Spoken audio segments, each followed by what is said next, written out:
Todas e todos, sejam bem-vindas e bem-vindos ao grupo de pesquisa em Fenomenologia, PUC-PR, Banquete Fenomenológico. É bom lembrar que agora nossos encontros são gravados e colocados no nosso canal do YouTube. O primeiro encontro já está lá. Então, seguindo o nosso cronograma, hoje teremos o corpo no Ubuntu. E quem irá apresentar para nós será a Janaína Souza de Queiroz. Ela é sambista, compositora, musicista, produtora musical e aprendiz de filosofia africana, conforme as palavras dela. No momento, está cursando doutorado em filosofia da PUC-PR, mas também é mestra em tecnologia e sociedade, bacharel em música popular e licenciada em filosofia. E temos, o nosso debatedor, que hoje será o Francisco Santos Lima. Ele está cursando doutorado em filosofia também na PUC, na linha de subjetividade racial, o pensamento fenomenológico e Franz Fanon. Possui mestrado em antropologia teológica, com ênfase no pensamento fenomenológico da filósofa Edith Stein. Tem especialização em ensino da filosofia à distância, orientação educacional e supervisão escolar, além de estar cursando pedagogia. Então, Janaína e Francisco, bem-vindos, a palavra é de vocês.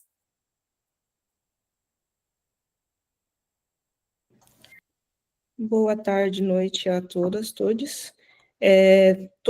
Me ouvem bem? Eu tirei o fone porque eu achei que o fone estava piorando, ao invés de ajudar a melhorar a qualidade. Qualquer coisa, é só falar. Uma breve audiodescrição: eu sou uma mulher negra, estou de tranças, que mais? Eu sou uma pessoa neurodivergente, e é isso. Estou numa das salas aqui da PUC, porque eu perdi o memorando de que as reuniões agora eram 100% online, mas estamos aqui, essa é a parte importante. Então, para conversar um pouco sobre o corpo no Ubuntu, eu compartilhei com vocês 3 textos, 2 artigos, um artigo do professor Mogobe Ramos, que é o filósofo que eu tenho estudado, um capítulo de livro do professor Ramos, e um artigo do professor Wanderson Flor do Nascimento, que é um filósofo brasileiro da Universidade de Brasília, que faz uma análise do conceito de Ubuntu e tenta dialogar isso com o nosso contexto, que eu achei que era um texto interessante para tentar situar, quem nunca teve contato com a filosofia africana, enfim, com as coisas que a gente já estuda aqui no Brasil, tá?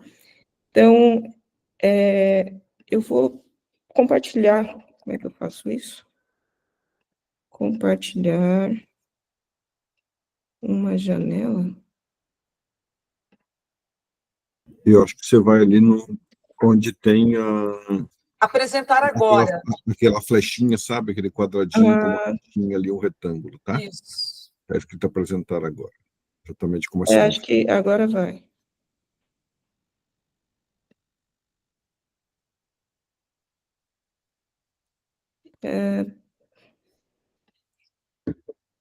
Ele está falando para eu fechar e abrir de novo. Ixi. Se quer mandar para mim, eu tento compartilhar. Pode ser.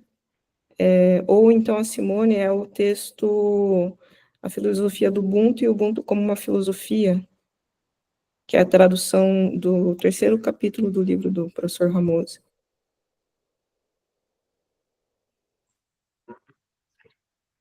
Não sei. Mando ou se abre por aí? Você vai tentar abrir por aí, Simone? Beleza, muito obrigada. Inclusive, desculpe por isso, tá apanhando antes de sair de casa com uma questão semelhante.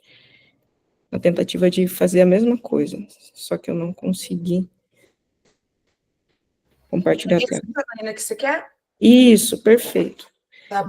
O que é... Não, perdão, é o outro.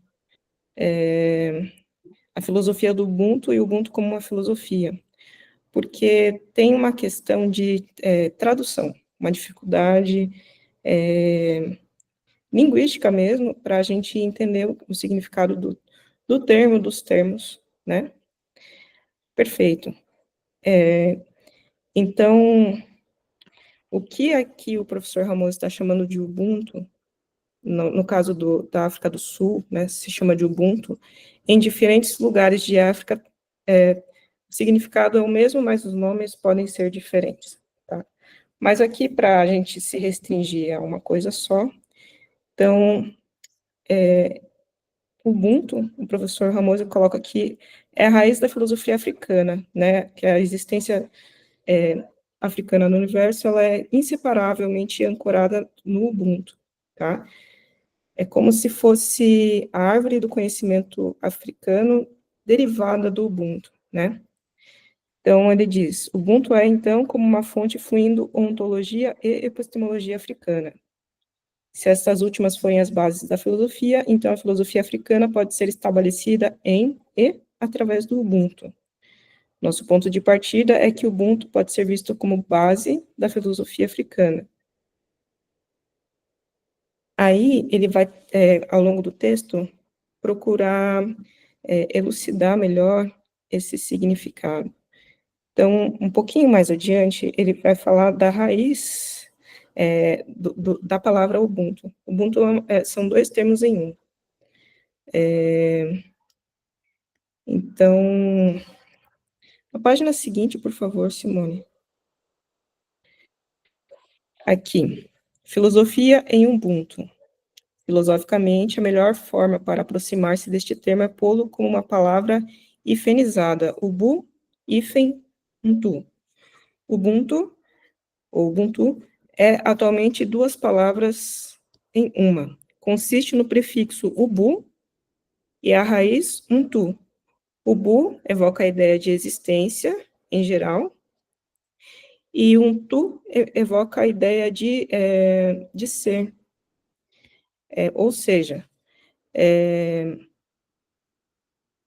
abrindo-se a existência, abrindo-se o ubu, antes de manifestar a si mesmo na forma concreta ou no modo de existência de uma entidade particular. Entidade particular, neste caso, seria o Ubuntu.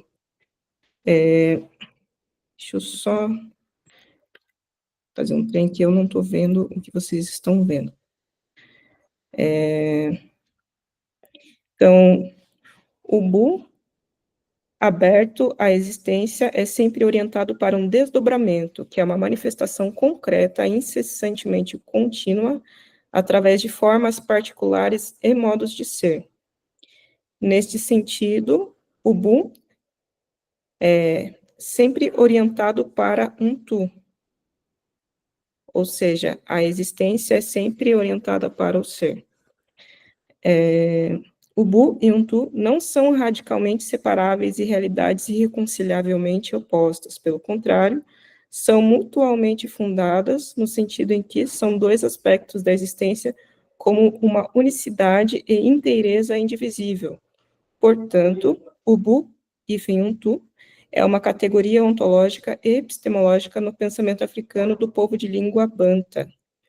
É a indivisível unicidade e inteireza da epistemologia e ontologia. O Bu é geralmente entendido como a existência e pode ser dito como uma ontologia distinta, enquanto um tu é um ponto no qual a existência assume uma forma concreta, ou um modo de ser no processo contínuo de desdobramento que pode ser epistemologicamente concreto. Então, o Bu, existência, e um tu seria o ser ou o corpo.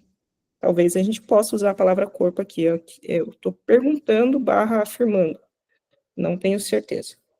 Próximo parágrafo aqui, para a gente se aprofundar um pouquinho mais em um outro termo. A palavra umu compartilha uma modalidade ontológica idêntica à palavra ubu. Enquanto a abrangência de ubu geralmente é ampla, o mu tem a tendência de ser mais específica. Colocada junto com um tu, o mu resulta em umuntu. Umuntu significa a emergência do homo loquens, que é simultaneamente o homo sapiens.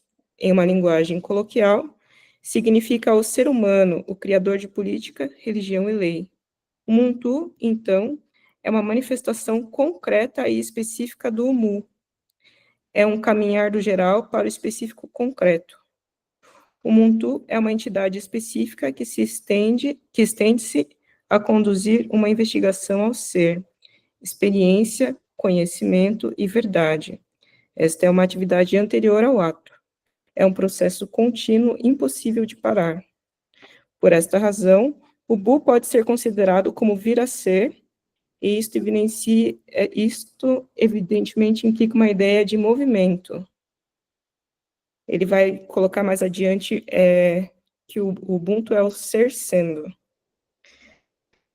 Nos propomos a considerar tal movimento incessante como verbal ao invés de verbo.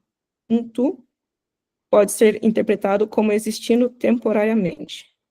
Nesse sentido, Ubuntu é um nome. A indivisível unicidade inteireza do Ubuntu significa, por esta razão, que o Ubuntu é um nome verbal. Aqui, só para concluir esse raciocínio, depois a gente pode sair do texto, página 3 ali. Ele vai falar que a palavra, que o Ubuntu é o movimento da existência, né? Que a ação, ela tem, ele usa a palavra precedência sobre o agente, ao mesmo tempo que não é separada do agente. Então, o Ubuntu, aí ele vai refletir um pouquinho, quem é bom de português da vida, não sou eu, sobre, enfim, o exercício verbal aqui, né? É o movimento, porque o movimento é o princípio da existência para o Ubuntu, o agir tem precedência sobre a gente, sem, ao mesmo tempo, imputar uma separação radical ou oposição irreconhecível entre os dois. Aqui dito, somente para dois aspectos de uma e a mesma realidade. O Ubuntu é, então, um gerúndio, mas também é um gerundivo, ao mesmo tempo, desde que o nível epistemológico possa cristalizar dentro de si uma forma particular de organização social, religiosa ou legislativa. O Ubuntu é sempre um ad, não um ismo, e sempre um estado de ser e não um sistema. Entendemos que esta lógica do Ubuntu também se aplica ao U e ao Nhu da língua Xhosa do Zimbábue, hoje Congo, né? Portanto, isto não pode ser traçado como Nhuísmo, como outro filósofo aqui chamado Sumkaj tem feito. Eu, por exemplo, usei na minha dissertação de mestrado, de forma equivocada, depois que eu aprendi, eu estava analisando a obra de uma pensadora específica, né, as composições da Deci Brandão. Então, o título da minha dissertação foi Ubuntuísmo e Quilombismo na obra de Deci Brandão. Se tomando isso aqui como referência, está equivocado. Talvez devesse ser Ubuntu ou Ubuntuidade e quilombismo, né? Quilombismo é um conceito de um pensador aqui do Brasil, Abdias Nascimento, e aí o Ubuntu deveria, por essa proposição, ter usado Ubuntuidade, por exemplo, tá? O que me interessa mais, ou melhor, o que nos interessa mais, é uma frase que tem no segundo parágrafo dessa página, página 3. Ele vai colocar que o sentido da existência para os povos de ascendência Banta ou Ubuntu é um sentido de existência que se dá apenas e exclusivamente em comunidade. E aí se aproxima da apresentação que a gente tentou fazer na semana passada no Congresso. Então, aqui, ó, tem um ditado, Umuntu, Ngumuntu, Nga, Bantu, ou então, em outro idioma, Moto e Motoka Bato. Ou seja, uma pessoa só é uma pessoa através de outras pessoas. a existência, ela só é possível a partir da comunidade, a partir da convivência com as outras pessoas, a partir da troca, né? Tendo as outras pessoas como referência. Perdão, deixa eu colocar um não perturbe aqui. Ninguém me liga nunca e agora todos querem falar comigo.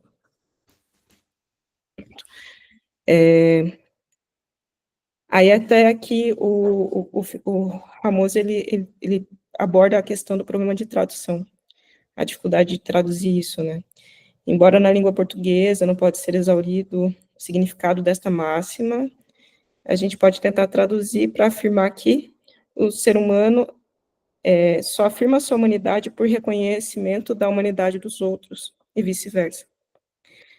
Se a gente tomar, por exemplo, o Descartes, como a famosa frase do Descartes, mal interpretada e bastante difundida, de que penso, logo sou, ou então penso, logo existo, a validação da existência do indivíduo está acontecendo por ele mesmo, né? E nesse caso aqui, a validade da existência de uma pessoa, não sei nem se validade seria, enfim, o termo correto, ela acontece por meio da troca com as outras pessoas. Então, o bu, hífen um tu, no finalzinho do parágrafo, ali na página 3, não apenas descreve uma condição de ser, na medida que é indissoluvelmente ligada ao Ubuntu, ao ser particular. Ubuntu seria, talvez, humanidade, uma tradução possível. Então, a humanidade, ela não descreve uma condição de ser, mas ela só é possível através da ligação com as pessoas, em particular, os Ubuntu, né, Ubuntu, o indivíduo. Também o reconhecimento do vir a ser, e não como desejamos enfatizar o ser e o vir a ser. Janaína, deixa eu atrapalhar um pouquinho, desculpa. Eu vou ter que compartilhar de novo o texto que caiu aqui para mim, então senão eu não tenho acesso para passar ele para frente, tá bom? Tá tranquilo. Eu só vou fechar aqui, mas eu volto para a mesma página, só um pouquinho. Eu não sei o que acontece. Eu não sei se precisa, na verdade. Não sei. Você que sabe. Porque depois ele vai falar, nesse texto, um pouco das possibilidades de tradução do termo Ubuntu, ou Ubuntu, ou Ubuntu, enfim. Quer que eu compartilhe? Hã? Quer que eu compartilhe? Não precisa.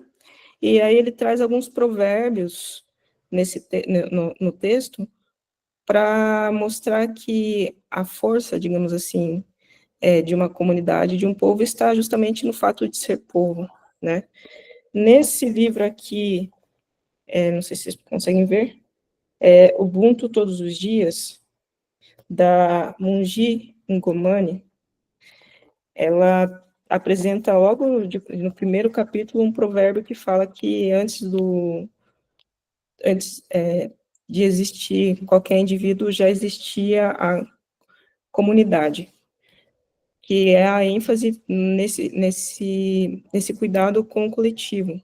Não que uma pessoa não possa se realizar, digamos assim, talvez alcançar a felicidade sozinha, se a gente pensar em termos ocidentais, mas que a comunidade é a premissa maior, digamos assim. O bem-estar da comunidade deveria ser a premissa maior e não nunca o contrário. O que gera um certo conflito, né? Que é o conflito de como ter esse modo de ser, de pensar o mundo,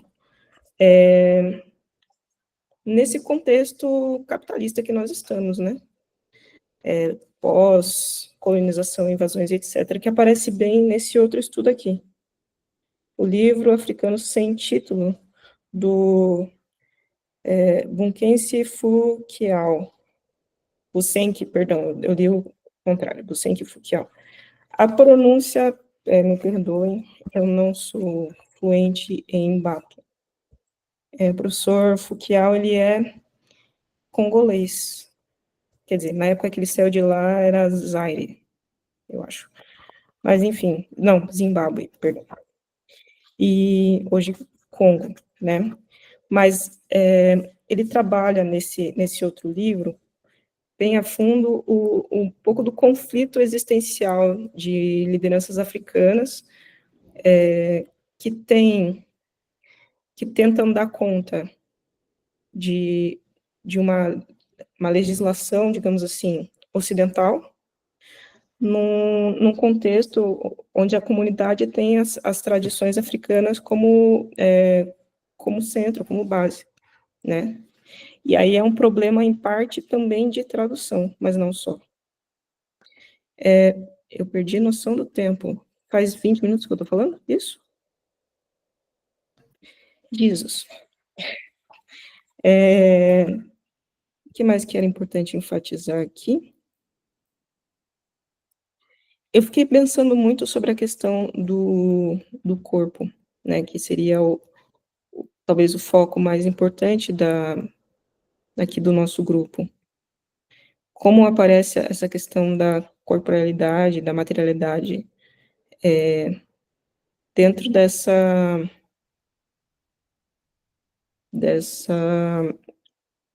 filosofia, né?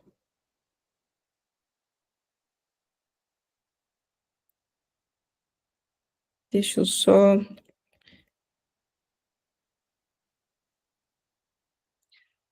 Simone, por favor, compartilha de novo e vai na página 9.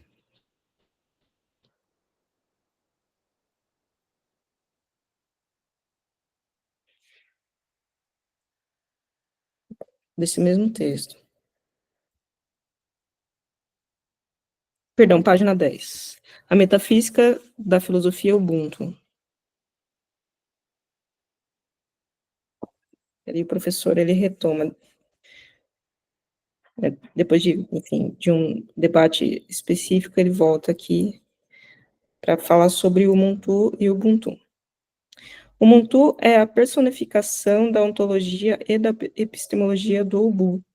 O Ubu, como um ser generalizado e amplo, é marcado pela incerteza, isto é, porque é, por definição, movimento, envolvendo a possibilidade de desdobramento infinito e manifestação concreta para uma multiplicidade de formas e organismos. O Ubuntu é como um organismo na unicidade do ser, como uma incerteza fundamental.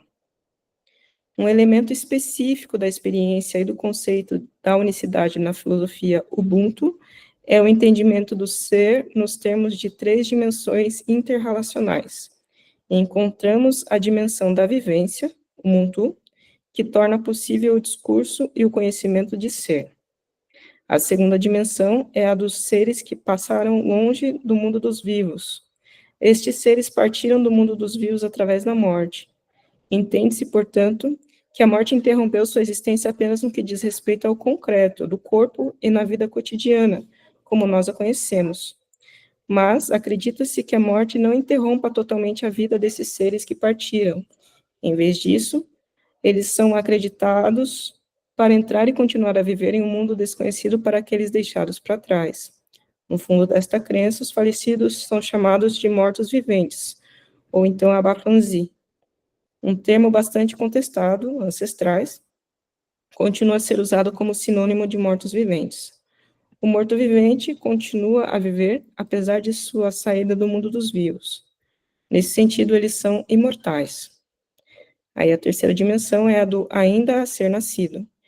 Então, esses são os seres do futuro. É tarefa dos vivos para fazer com que ainda a ser nascido se torne o de fato nascido. Então, aqui está discutindo como a comunidade ela é formada por esses três momentos do existir encarnado, né? Então, as pessoas que já foram encarnadas e não estão mais aqui nesse plano, talvez, né, se a gente falar nesses termos.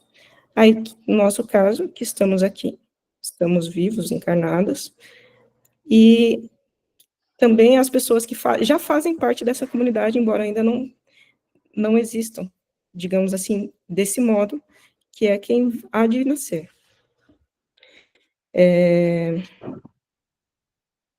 Aqui, próximo parágrafo.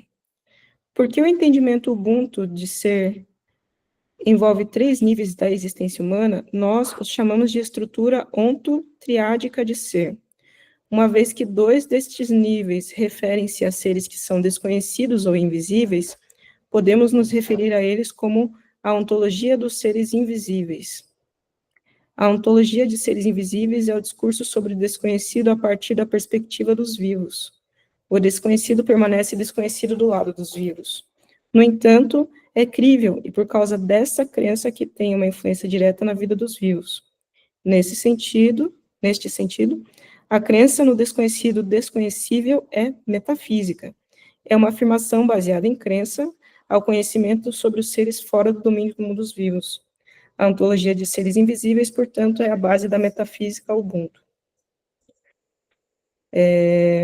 Só para encerrar aqui, de acordo com o entendimento do ser Ubuntu, o mundo da metafísica é o mundo dos unclu, a grandiosidade do grande, o inefável.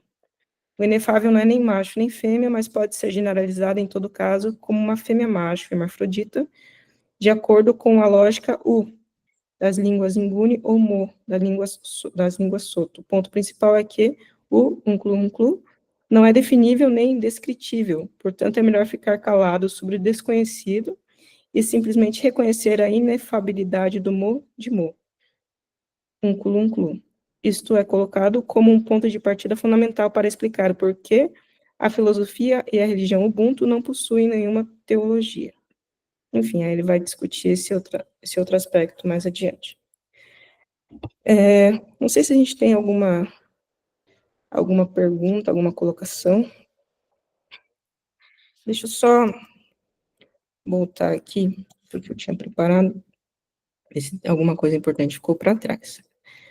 Então, retomando aqui, eu acho interessante o modo como o professor Ramos coloca que o Ubuntu é a base da filosofia africana, então é uma filosofia que tem uma perspectiva de existência baseada em, digamos assim, em 3 âmbitos de seres vivos barra não vivos, né? Os que não estão mais, os que virão, e quem já está aqui, né? Então, esse cuidado com a memória e, ao mesmo tempo, com o futuro, é uma constante, uma necessidade nesse contexto das filosofias africanas de modo geral. Diferente, por exemplo, de outros modos de pensar, entender o mundo, que tem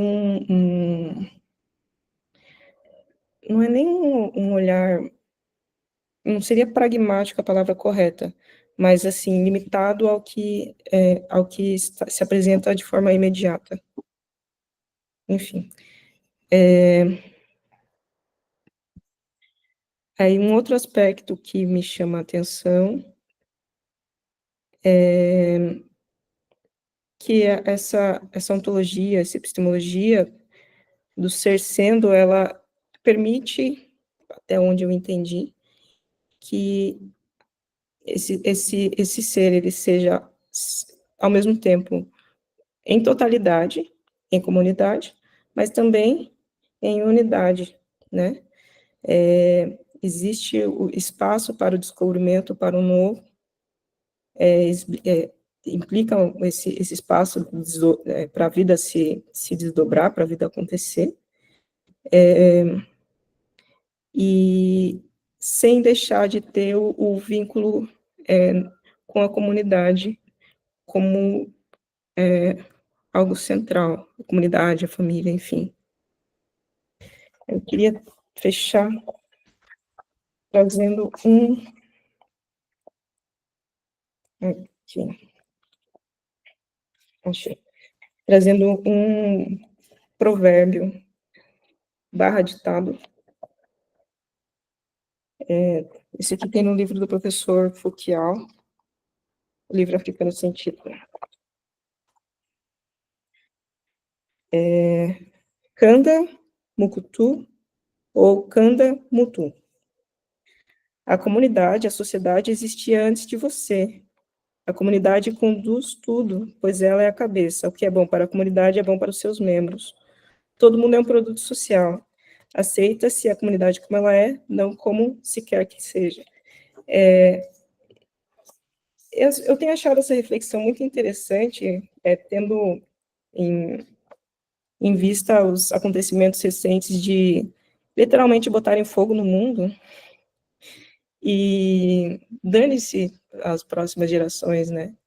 Quem tem criança, ou quem, como eu sonho em ter criança um dia, construir família, se pega um pouco preocupado, talvez, de quais são as perspectivas futuras, né?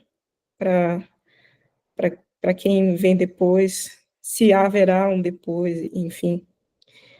Nessa perspectiva de que a comunidade já existia antes de o indivíduo existir, está pressuposto a necessidade de se cuidar, de se zelar da comunidade, ou, enfim, os valores que a comunidade deveria ter para que ela continue existindo, né? São valores que, nesse contexto ocidental, a gente não vive ou não testemunha, enfim. Não sei se alguém quer trazer algum outro ponto, alguma dúvida, se o Francisco quer trazer pimenta para nós, ou Dendê, que eu acho que é bom, que só eu estou falando aqui, acho que já deu os 40 minutos, ou quase.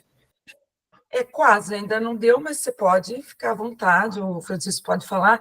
Eu só, desculpa entrar aí na frente do Francisco, foi uma coisa que me mais chamou a atenção. Então, a consciência que somos faz parte de algo mais coletivo, neste caso, né? A meus cachorros resolveram latir agora, bem na hora que eu vou falar. Então, uma criança, quando nasce, se não tiver ninguém para cuidar dela, ela morre. Um bicho vai comer, ela vai morrer em poucos dias. Então, me parece que na base do Ubuntu é muito bonito, porque tem generosidade, compaixão, harmonia, né? Parece que está ali fundamentando. Então, é uma filosofia, digamos assim, não sei se eu posso dizer isso, que já coloca isso como primeiro, né? Que é totalmente diferente das nossas sociedades, assim, outras, né? Então, está ali a coisa mais bonita, que é o outro, né? A solidariedade, a compaixão, a harmonia, onde a gente acaba fazendo com que a comunidade seja forte e se mantenha, né? Era só um comentário mesmo, Janaína. Obrigada, viu?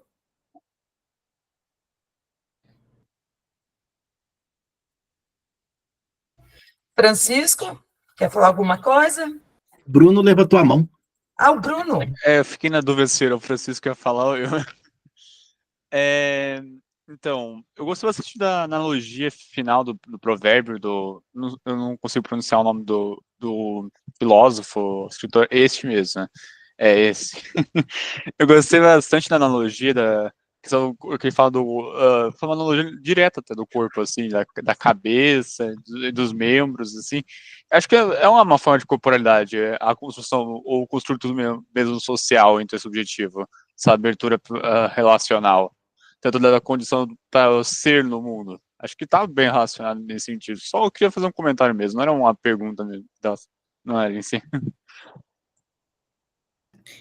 Eu acabei não aprofundando isso, mas nos provérbios que eu estudei, né, um pouco dos provérbios que eu estudei, aparece muito essas relações com o corpo. Talvez eu possa trazer isso, enfim, em outro momento, especificamente, né?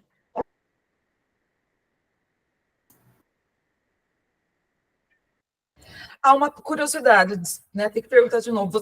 Tem a comunidade, você falou que não tem o problema da unicidade, né? Do indivíduo. Como se relacionar numa comunidade que prevê esse coletivo, essa harmonia, que já está ali desde que ele nasce? Como ele consegue chegar no ponto que ele fala assim, eu posso ter outro comportamento, né? Se aquilo que ele está envolvido, não que tenha que mudar, Mas se ele está envolvido, ele já nasce nesse meio, já é educado nisso, né? Como que sai aí a diferença, se é que isso é possível, não sei. Eu preciso pensar. Tá, depois você me responde, Eu então. preciso pensar. Eu só queria ler outros 2 provérbios bem curtinhos aqui, que tem a ideia de que aparece o corpo. Kanda, Wakandula, Biela, Bia, Kanga. Ou seja, a comunidade massageia os órgãos de seus membros. A comunidade soluciona problemas da comunidade. Esse é um. E aqui um outro. Vo, Zeia, Kanda, Zia, Zambi. Se você conhece a comunidade, você conhece Deus. Deus somente é visível por meio da nossa atitude cara a cara com nossos vizinhos. Nossa existência cria a existência de Deus.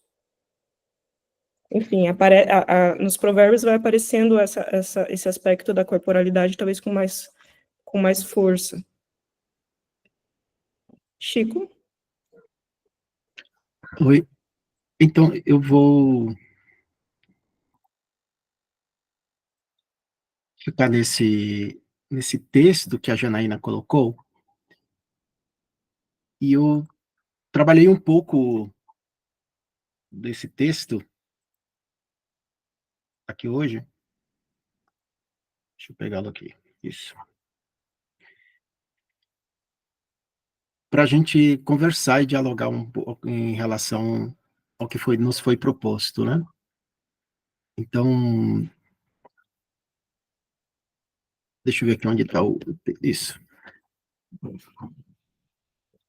Deixa eu pegar aqui Então, esse texto que nós trabalhamos, eu fiquei aqui com o professor, eu fiz algumas anotações, como se fosse um fichamento, né, do texto, para a gente conversar em alguns pontos. Eu só, talvez, aqui eu queria passar aqui para a gente dialogar um pouco, não sei onde que eu deixei aqui, eu vou tentar aqui novamente, só um instantezinho. Deixa eu pegar aqui que eu vejo onde que aí eu...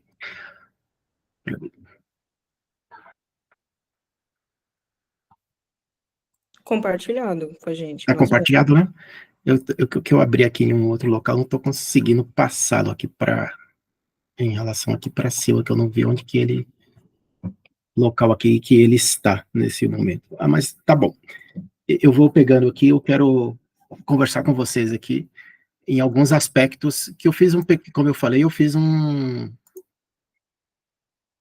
pequeno fichamento desse texto. Então, eu me centrei nesse texto do professor Ramose, e aí para a gente entender como que o corpo ele situa-se dentro da filosofia Ubuntu. E é muito interessante que o professor Ramose vai trabalhar essa dimensão como corpo fluido de uma episteme ontológica. Quer dizer, uma episteme como manifestação e ontológico enquanto ser. Mas aqui, como a gente entende muitas vezes na filosofia, a epistemologia de um lado e a ontologia do outro, o professor Ramose, ele a todo momento deixa muito claro que na filosofia Ubuntu é uma unidade indissociável, que ele vai chamar de inteireza. Então, esse aspecto é muito importante para a gente compreender como que se dá essa dimensão. Porque a gente tem, às vezes, uma leitura como se o conhecimento fosse uma parte e a ontologia fosse outra. E aqui ele vai na categoria fenomenológica, que é a inteireza do ser, para a gente entender. E aí me chamou a atenção, a partir da aula da última aula, que é aquela questão que foi falada do Heidegger, daquele Dasein. E é muito interessante porque o professor Ramose desenvolve muito esse trabalho sobre isso. E o que me fez a questão? Dá a entender que o Heidegger ou teve contato com essa filosofia e desenvolveu depois os seus conceitos. Para não dizer assim que, de repente,